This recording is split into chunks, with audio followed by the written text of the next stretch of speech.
नमस्कार शिक्षक साथियों। कई लोगों का मेरे पास प्रश्न आ रहा था कि मैं अपनी ऑनलाइन क्लासेस किस प्रकार से लेती हूँ या ऑफलाइन भी मैं किस प्रकार से अपनी कक्षाओं का संचालन करती हूँ। मेरे विद्यालय में जहाँ तक मेरा प्रश्न है, मुझे कक्षा 3 दे दी गई है, मैं उसकी पूरी तरह से जिम्मेदार हूँ। तो यहाँ पर आप सबसे पहले अपनी क्लास को डिसाइड कर लीजिए। यदि आपके स्कूल में पर्याप्त शिक्षक हैं तो, यदि नहीं है तब भी आप किस प्रकार से अपनी क्लास को मैनेज करेंगे।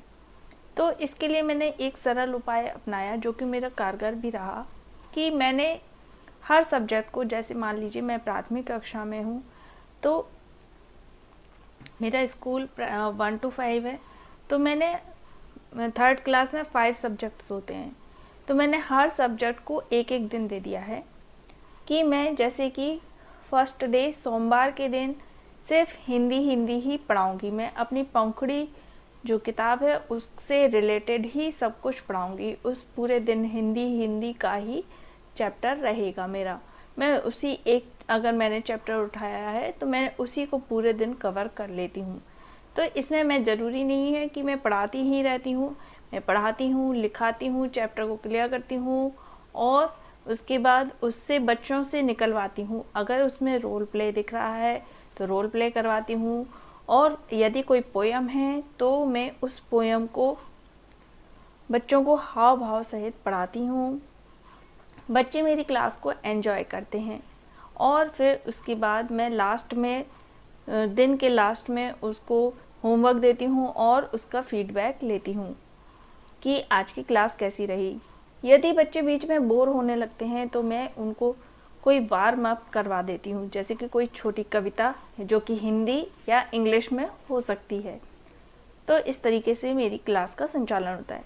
मैंने फर्स्ट डे सोमवार वाले दिन मैंने हिंदी का रखा है, सेकंड वाले दिन मैंने अपना मैथ का रखा है, तीसरे दिन मैं पढ़ाती हूँ इंग्लिश जो कि रेनबो बुक है, और चौथे दिन मैं पढ़ाती हूँ हमारा परिवेश, पांचवें दिन मैं पढ़ाती हूँ संस्कृत।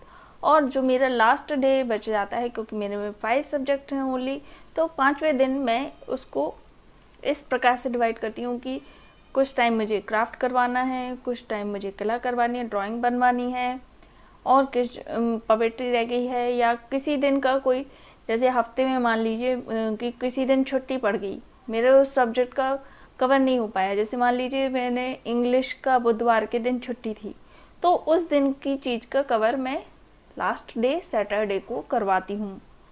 और इसी प्रकार से मैं यहाँ जो ऑनलाइन क्लास भी लेती हूँ व्हाट्सएप कॉल के थ्रू, वो भी मैं इसी प्रकार से करती हूँ कि आज मुझे हिंदी पढ़ाना है, आज मुझे मैथ पढ़ाना है, आज मुझे इंग्लिश पढ़ाना है। मैं सब्जेक्ट्स को मैच नहीं करती हूँ, क्योंकि इससे बच्चा भी बहुत कंफ्यूज हो जाता है, उसे भी क्लियर नहीं होता है कि अब, और बच्चा भी बार बार आपसे पूछेगा मैम अब कौन सा सब्जेक्ट निकालें, अब कौन सा ये करें।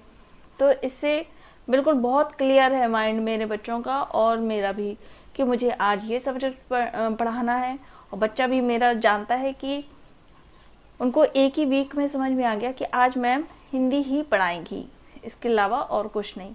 और उस दिन मैं जो भी प्रश्न उत्तर या जो कुछ भी लिखाती पढ़ाती हूँ उसको एक बार रिवाइज भी करवा देती हूँ बच्चों को, जिससे वो चीज़ उनकी पक्की हो जाए।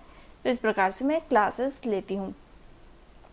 और सबसे ज़रूरी बात इसमें यह है कि जैसे आप उच्च प्राथमिक विद्यालय में हैं यदि, तो आप 5 सब्जेक्ट जो हमारे मेन हैं, जैसे हिंदी हमारा सबसे मेन है, और फिर उसके बाद मैथ हमारा मेन है, क्योंकि हमसे जो हमारे प्रेरणा लक्ष्य हैं जो उनमें सबसे मेन 2 ये सब्जेक्ट रखे हैं, तो मैंने इन पर ज़्यादा फोकस किया हुआ है। उसके बाद सारे सब्जेक्ट्स बिल्कुल क्रम के हिसाब से कि अब इसके बाद ये सब्जेक्ट मेन है, फिर इसके बाद ये सब्जेक्ट मेन है। तो इस तरीके से आप अपने अकॉर्डिंग डिवाइड कर सकते हैं।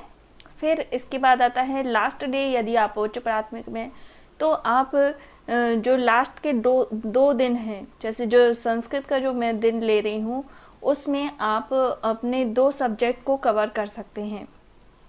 जैसे कि उच्च प्राथमिक में स्काउट गाइड की एक अलग वो होती है, गृह शिल्प होता है उसमें, स्काउट गाइड, पर्यावरण अध्ययन, ये काफ़ी अलग अलग थोड़ी सी 2-3 बुक एक्स्ट्रा हो जाती हैं। तो मैं इसको बाद में रखना चाहूँगी यदि मैं उच्च प्राथमिक विद्यालय में होती।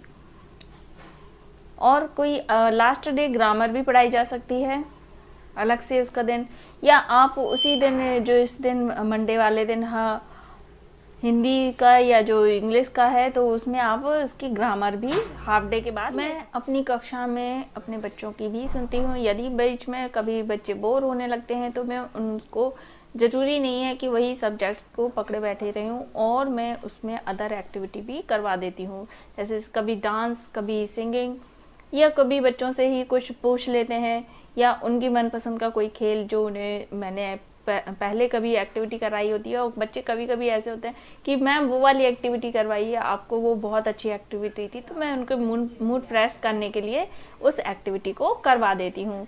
तो बच्चे भी खुश और मैं भी खुश, और मेरे बच्चे मेरे सब्जेक्ट पे ज़्यादा फोकस। आपको ये वीडियो ज़रूर पसंद आया होगा, ये टीचिंग टिप्स भी बहुत अच्छे लगे होंगे, तो इनको अप्लाई करना ना भूलिए, जो भी आपके काम की टिप हो। Thanks for watching.